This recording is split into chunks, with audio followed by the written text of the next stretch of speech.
कैसे हैं। आप लोगों को एक सेटअप बताने जा रहे हैं बैंक निफ्टी में। तो बैंक निफ्टी का ये इंडेक्स का चार्ट ओपन है और ये आपको ट्रेड सेशन बताते हैं, ठीक है। तो ये क्या हुआ है, ये वाले चार्ट के बारे में आपको बताते हैं इस दिन मार्केट में क्या हुआ है और यहाँ पर ट्रेड का सेटअप कहाँ पर बन रहा था। तो आप लोगों को सबसे पहले मार्केट ओपन हुआ गैप अप। तो गैप अप मार्केट कितना हुआ, इतना गैप अप हुआ मार्केट। ये आपका इम्पोर्टेंट थोड़ा ये सब रजिस्टेंस था 39,600 का। और मार्केट ने क्या किया, वहाँ से थोड़ा डाउन आया मार्केट। और जहाँ पिछले दिन का जो क्लोजिंग थी मार्केट की, यहाँ पर पिछले दिन का जो क्लोजिंग था तो वहाँ पर मार्केट आया और वहीं पर रुक गया। जैसे ये क्लोजिंग थी पिछले दिन का, तो मार्केट ने यहाँ सपोर्ट लिया और सपोर्ट लेके और अप साइड का मूवमेंट दिखाने लगा मार्केट। और जैसे ही अप साइड का मूवमेंट दिखाया तो जो आपका रजिस्टेंस था 39,600 का, तो मार्केट वहाँ तक नहीं गया पूरा और वहाँ इस तरह का कुछ एम पैटर्न बनाया, ठीक है।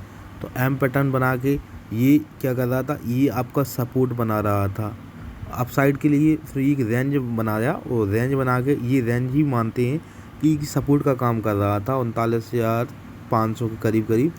तो ये कहीं ना कहीं साइकोलॉजी नंबर भी होता है, तो इस वजह से ये रेंज बनाया था। और यहाँ पर क्या हो रहा था, एम पैटर्न बना। तो यहाँ ऑपरेटर ने क्या किया, यहाँ पर एम पैटर्न बना के यहाँ क्लोजिंग तो दिया, ये ट्रेड डाउन साइड का बना पर लेकिन ये भी कहीं ना कहीं पिछले दिन का क्लोजिंग और आज का ये लो काम कर रहा था मार्केट में। जिस दिन ट्रेड चल रहा था तो लो काम जी एक सपोर्ट का काम कर रहा था। तो यहाँ पर ट्रेड ले लिया तो फर्स्ट टारगेट आपका ये होता, सेकंड टारगेट आपका कहीं ये स्विंग होता। तो इस कंडीशन में क्या होता है कि यहाँ पर ट्रेड करना सही नहीं होता है।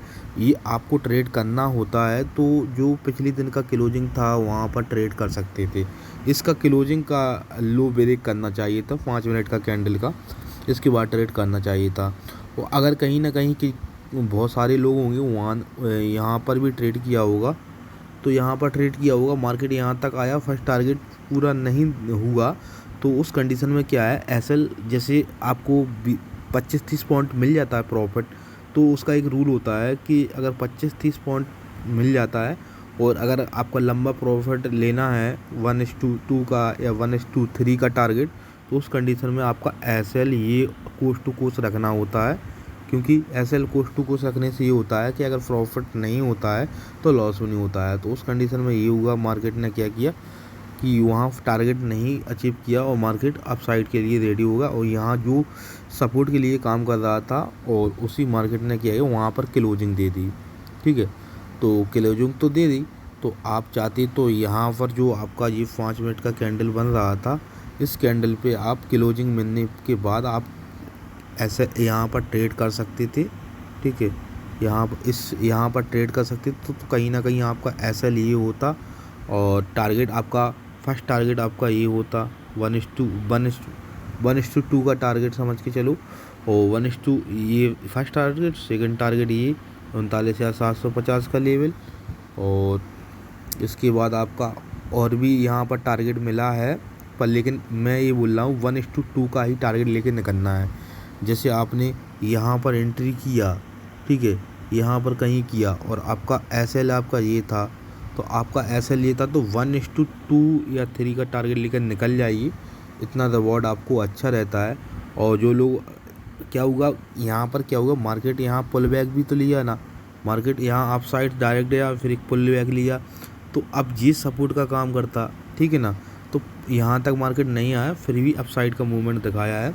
तो वो मार्केट का टाइम देखना होता है कि टाइम मार्केट में कितना है, उस हिसाब से ट्रेड को होल्ड कर सकते हैं। 1:2 और 3 तक का टारगेट मिला है, पर लेकिन मैं हमेशा बोलूँगा अगर एंट्री आपका सही जगह पे हो जाए और आपका एसएल सही जगह पे लग रहा है, तो उस कंडीशन में आप 1:2 का टारगेट ले सकते हैं, 1:3 तक का टारगेट ले सकते हैं। तो 1:3 तक का टारगेट, 1:4 तक का टारगेट तो आपको ये बन रहा है 39,900 तक का आपका टारगेट बन रहा था 1:3 का।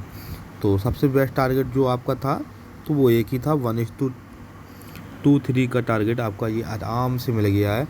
तो ये पूरे दिन का ये टारगेट मिला है। उसकी कंडीशन ये हुआ है कि ये आपका जो लेवल रजिस्टेंट आपका ये था 39,600 का, ये भी ब्रेक हुआ तो आपको आराम से 750 तक मार्केट जाता।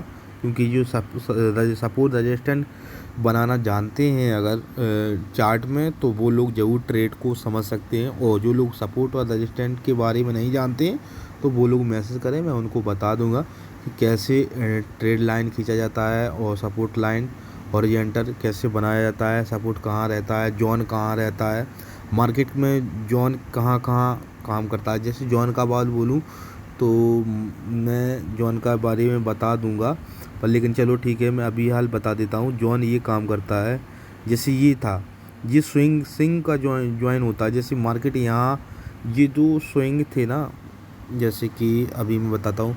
देखो मार्केट ने एक ये स्विंग क्रिएट किया, एक ये स्विंग क्रिएट किया, इसके ऊपर का ये स्विंग क्रिएट था। तो मार्केट यहाँ आके रेंज बाउंड होता, तो क्लोजिंग अगर यहाँ मिलती तो उसको परफेक्ट क्लोजिंग नहीं मानते, वो जॉन मानते, ठीक है। क्योंकि ये स्विंग के ऊपर भी अगर क्लोजिंग मिलता तो उसको परफेक्ट क्लोजिंग नहीं मानते। जब तक आपका इम्पोर्टेंट रजिस्टेंट जो था 39,600 का, तो उसका क्लोजिंग मिला यहाँ इस कैंडल पे, तब आप ट्रेड का अच्छा सेटअप बना था। और लेकिन यहाँ पर आपने ट्रेड इसलिए लिया था कि जो ये रेंज बाउंड था, एम पैटर्न बना के मार्केट ने यहाँ पर टारगेट नहीं देखा, यहाँ पर क्लोजिंग दी, तो आपको यहाँ ट्रेड बन रहा था अप साइड के लिए, ठीक है। आपका एसएल इतना था, ठीक है, आपका टारगेट बढ़ा था, मतलब टारगेट फर्स्ट टारगेट तो ये था, लेकिन वो यहाँ से क्रॉसिंग हुआ तो फर्स्ट टारगेट के बाद भी प्रॉफिट हुआ है, ठीक है। तो इस हिसाब से ट्रेडिंग करेंगे तो मार्केट में प्रॉफिट रहेंगे। और एक बात मैं फिर से बोलना चाहता हूँ, डेली आप 3 ट्रेड करेंगे तो प्रॉफिट में हमेशा रहोगे। और अगर फर्स्ट सुबह सुबह से 2 ट्रेड आपका प्रॉफिट में गया तो आप डेली मार्केट को से निकल जाइए। और अगर आपका फर्स्ट प्रॉफिट गया और सेकंड ट्रेड आपका लॉस गया तो थर्ड ट्रेड कर सकते हो, और थर्ड ट्रेड में अगर प्रॉफिट हो जाए तो अच्छा रहे।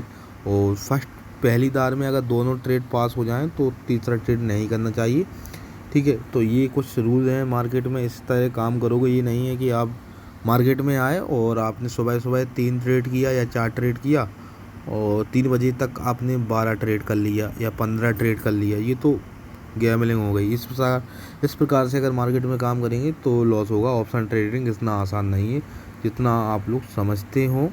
तो मैंने बता दिया है कि आपको इस तरह से काम करना है, तभी आपको सक्सेस मिलेगी, वरना सक्सेस मिलना मुश्किल है थोड़ा, ठीक है। ऑप्शन ट्रेडिंग में आते हो तो वहाँ पर प्रीमियम डीकी की वजह से आप लोग लॉस कर जाते हो। तो अगर हमारा बात अच्छा लगा है तो चैनल को सब्सक्राइब कर दें, और थैंक यू।